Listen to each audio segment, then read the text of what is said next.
जब मैं 10th में थी, मेरी क्लास में ना बहुत सारे बच्चे थे जो मार्च अप्रैल से ही एकदम रिगरस पढ़ाई कर रहे थे। बहुत बहुत बहुत ज़्यादा पढ़ाई कर रहे थे।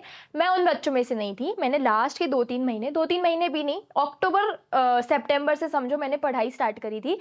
बट कुछ बच्चे का केस और भी ख़राब था और उन्होंने पढ़ाई स्टार्ट करी थी नवंबर एंड दिसंबर से। अब आप समझो, बोर्ड्स है फरवरी में और वो नवंबर और दिसंबर से पढ़ाई करना स्टार्ट करे। यानी वो वही बच्चे थे जो कोचिंग भी नहीं जाते थे। मतलब ना उनका मैथ्स का कोई कॉन्सेप्ट क्लियर था, ना उनका कोई साइंस का कॉन्सेप्ट क्लियर था। बट जब मार्क्स आए, मेरे 87-88% आए एंड उनके भी कहीं ना कहीं 83-84% आए। तो डिफरेंस था सिर्फ 3 to 4% का। एंड जितनी मेहनत मैंने एक्स्ट्रा करी थी उसके सामने ये परसेंटाइल डिफरेंस कुछ भी नहीं कहलाता। और जो बच्चे मार्च अप्रैल से पढ़े थे उनके भी 92-93 ही मैक्सिमम आए थे। अब मैं यहाँ पे तुम्हें डिमोटिवेट बिल्कुल भी नहीं कर रही हूँ कि तुम जितना पढ़ो तुम 95 नहीं ला पाओगे। ला पाओगे, तुम अभी भी पढ़ो, तुम अभी भी 95 ला सकते हो।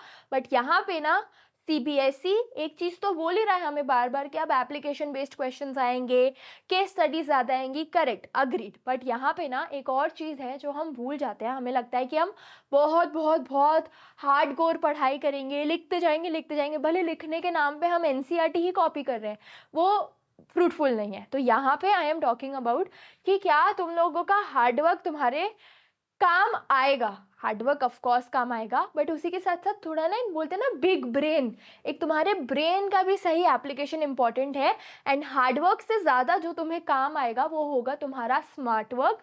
अब मैं बिल्कुल भी नहीं बात कर रही हूँ कि तुम सिलेक्टिव स्टडी करो, सब हमने डिस्कस कर लिया है कि बोर्ड्स को अप्रोच कैसे करना है। बस यहाँ पे कुछ उन बच्चों को जिनको अभी भी उम्मीद है, मतलब बच्चे वो स्मार्ट भी होंगे जिनको अभी भी लग रहा है कि यार मैं कर सकता हूँ, मैं कर लूँगा। एंड तुम्हारे पास एक नॉर्मल एक एवरेज स्टूडेंट का माइंड है, तो तुम अभी भी थ्रू स्मार्ट वर्क मार्क्स ला सकते हो। अभी हार्ड वर्क का टाइम नहीं है, अभी तुम्हारे पास टाइम है स्मार्ट वर्क का। अब मैं ऐसे इसीलिए भी बोल रही हूँ क्योंकि हमारे पास बहुत लॉन्ग क्वेश्चन आंसर्स नहीं आने वाले।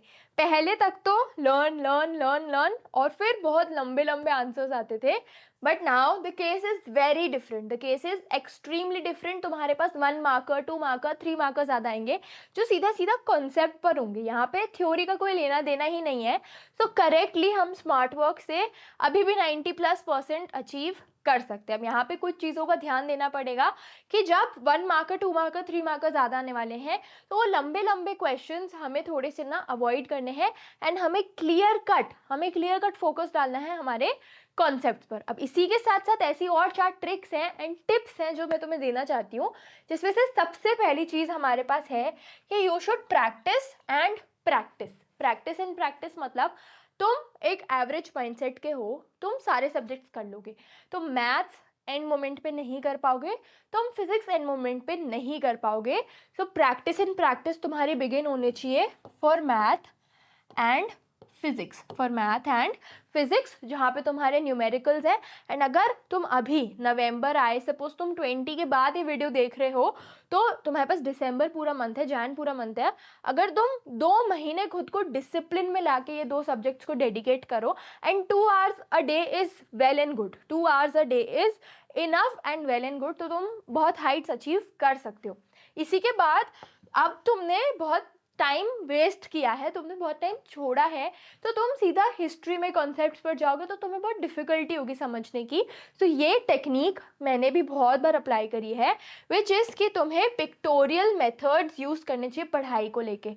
अब जो भी चीज़ हमें पढ़ा रहे ना वो इंटरनेट पर एंड वो यूट्यूब पर बहुत अच्छे से बहुत विजुअलाइज करके अवेलेबल है।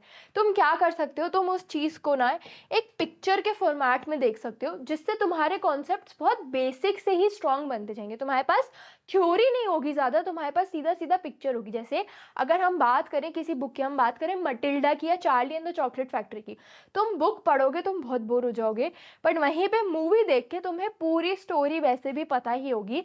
वही चीज़ मैं कहना चाह रही हूँ कि तुम पिक्टोरियल मेथड यूज़ करो पढ़ाई का, पिक्चर्स से तुम्हारे कॉन्सेप्ट्स को रिलेट करो, specially for geography. Geography picture से रिलेट करना सीख गए तो ज्योग्राफी से ज़्यादा फेवरेट सब्जेक्ट कोई भी नहीं होगा, दैट्स माय गारंटी। तभी पिक्चर से रिलेट करते चलो, बहुत इजी लगेंगे फिर बहुत सारे कॉन्सेप्ट्स। एंड इसके साथ आता है कि एग्जाम्पल्स पर बहुत ज़्यादा फोकस करो, क्योंकि हमें पता है कि हमारा पेपर पूरा एप्लीकेशन बेस्ड केस बेस्ड होने वाला है। तो केस बेस्ड होगा तो उसमें एग्जाम्पल्स एंड उसमें बहुत सारे हमारे पास केसेस आएंगे, बहुत ज़्यादा डिफरेंट डिफरेंट हमारे पास सिचुएशंस एंड सिनारियोज आएंगे। तो उसके लिए तुम्हें एग्जाम्पल्स को रेफर करते चलना है एंड बिल्कुल भी एग्जाम्पल्स को अवॉइड नहीं करना है। कॉन्सेप्ट्स के साथ मैं ये चीज़ें बता रही हूँ, कॉन्सेप्ट मत छोड़ो, कॉन्सेप्ट्स करते जाओ, बट उसके साथ यही चीज़ है कि तुम्हें examples and pictorial method apply करना है। एंड कॉन्सेप्ट समझ तो लिए, बट कॉन्सेप्ट्स का ना जो बेस होता है, एक क्या होता है, एक जो बहुत स्ट्रॉन्ग बेस होता है, जैसे डिफ्यूजन एंड ऑस्मोसिस है तुम्हारा डिफरेंस, तो उसके केस बेस्ड क्वेश्चन उसके पिक्चर्स देख के रेफर करो। एंड सिर्फ कॉन्सेप्ट्स ऊपर ऊपर से नहीं करो, उसको बहुत डिग आउट करो, उसको बहुत क्या करो, उसको बहुत डिग आउट करो। एंड नोट्स बनाते जाओ, वन लाइनर नोट्स बनाते जाओ, तुम्हारे एनसीईआरटी में बनाते जाओ, सब चलेगा।